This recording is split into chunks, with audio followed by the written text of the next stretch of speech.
그러니까 이것은 헌법재판관들이 아니라 모의 재판을 해도 이것은 기각을 내릴 수 있는 가능성이 거의 제로다.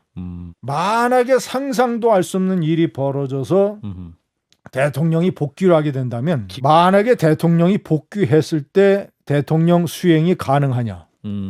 그리고 예. 헌재가 탄핵이나 아하. 기각을 내렸을 때 사회의 결과, 사회의 반응은 어떨 것인가를 봐요. 5대3 교착설도 나오잖아요. 예.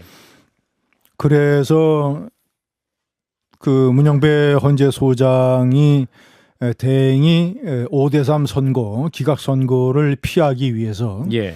시간을 계속 끌고 뭐 심지어는 뭐 4월 18일 퇴임 이후로 넘길지도 모른다. 예.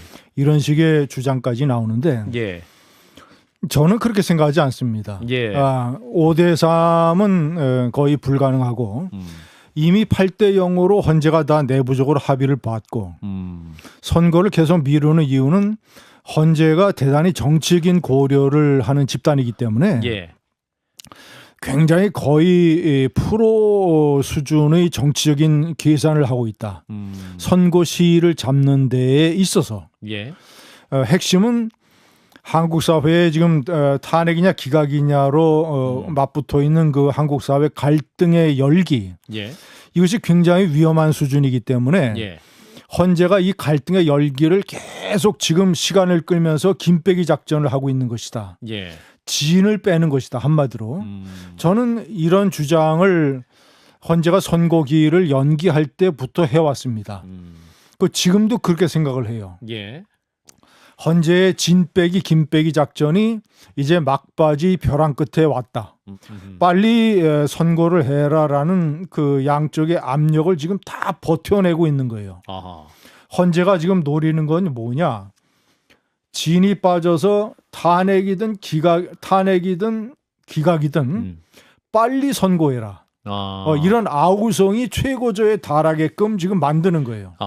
그러니까 헌재가 노리는 것은 8대 0으로 이미 합의를 봤기 때문에 예. 그럼 헌재는 이 보수 쪽 탄핵에 반대하는 세력을 달래줄 필요가 있어요. 예. 사회 갈등의 열기를 빼려면. 그래서 제가 한 3가지 정도로 3단계로 했다고 봅니다. 첫 번째는 최재형 감사원장과 검사 3인의 탄핵을 기각한 것. 맞습니다. 그래서 1단계 보수 달래기, 2단계는 한덕수 총리 대행을 복귀시켜서 예. 국정의 안정화 조치를 취하고 한덕수 대행으로 하여금 조기 대통령 선거를 관리하게 하고 그래서 그게 이제 2단계 조치예요. 예. 헌재가 생각한 3단계 조치가 제가 판단할 때는 이재명 대표의 2심 선고입니다. 예. 헌재는 아마도 2심에서 이재명 대표가 유죄를 받을 걸로 생각을 한 것 같아요. 그게 3월 26일 아니에요. 예. 자, 이재명 대표가 2심에서 유죄를 선고받으면 보수에게 3번째 달래기가 됩니다. 그럼 이제 보수가 공을 대법에 넘기는 거죠. 예. 빨리 대법에서 확정 선고를 해라. 예. 그거 이제 헌재가 생각한 3번째 보수 달래기인데 거기서 제가 봤을 때는 며칠이 삐끗한 거예요. 무죄가 났으니까. 예. 만약에 유죄가 났으면 3월 26일 유죄가 났으면 3월 28일쯤 헌재가 8대 0 파면 선고를 했을 겁니다. 그런가요? 네. 보수에 대해서 1차, 2차, 3차 달래기를 했기 때문에 예. 8대 0 파면을 해도 탄핵 저항, 이 탄핵 찬성 세력, 예. 탄핵 반대 세력, 파면 저항 세력의 열기가 상당 부분 사그러들었을 것이다. 만약에 상상도 할 수 없는 일이 벌어져서 대통령이 복귀를 하게 된다면 기각된다면 하루 이틀을 버티지 못할 것이다. 그런가요? 대통령은 하야할 것이다. 그런가요? 민중 시위 때문에. 민중 시위 거리로 때문에 시민들이 나올 것이다. 나오는 정도가 아니죠. 나오는 정도가 아니죠. 그러니까 예. 제가 이제 선거가 왜 연기되는가를 말씀드렸잖아요. 예. 그리고 왜 사람들이 불안해하는가도 말씀드렸잖아요. 예. 그러니까 제가 3번째 말씀드리는 것의 핵심은 이럴 때일수록 철저하게 사실과 논리와 이성으로 판단을 해야 된다. 예. 8대 0 파면이 이루어지지 않고 5대3으로 기각될 수 있는 가능성은 거의 제로다. 제로입니까? 거의 제로예요. 보수 재판관 예. 3인이 전부 다 기각으로 돌아야 이게 기각이 됩니다. 예. 그럼 보수 재판관 3인이 쉽게 얘기하면 상상도 할 수 없는 결정에 3명이 다 가세한다는 거예요. 예. 그런 일은 벌어질 수가 없어요. 한 명 정도 가세할지는 모르겠어요. 예. 한 명 정도 가세해서 6대2가 되는 것도 상상하기 힘들지만 예. 왜냐하면 우리가 헌재 재판이라는 것을 우리가 잘 이해할 필요가 있는데 예.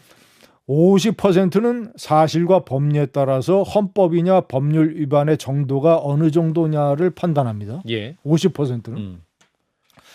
나머지 절반은 무엇을 보냐면 만약에 대통령이 복귀했을 때 대통령 수행이 가능하냐.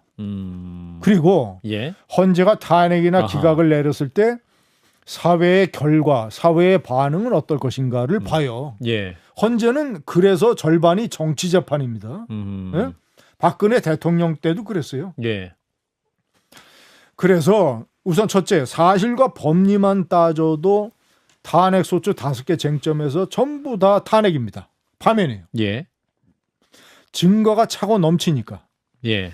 5개 쟁점 중에서 하나도 부정당할 게 없어요. 예? 예. 그러니까 이것은 헌법재판관들이 아니라 법대생들이 로스쿨. 모의 재판. 모의 재판을 해도 이것은 기각을 내릴 수 있는 가능성이 거의 제로다. 5개 쟁점에서. 예. 자, 그러면 50%는 그렇게 결론이 나죠? 예. 나머지 50% 대통령이 수행을 할 수 있겠는가? 그리고 결과에 따른 사회의 후폭풍은 어떻게 될 것인가를 헌재 재판관들이 굉장히 면밀하게 봅니다. 예.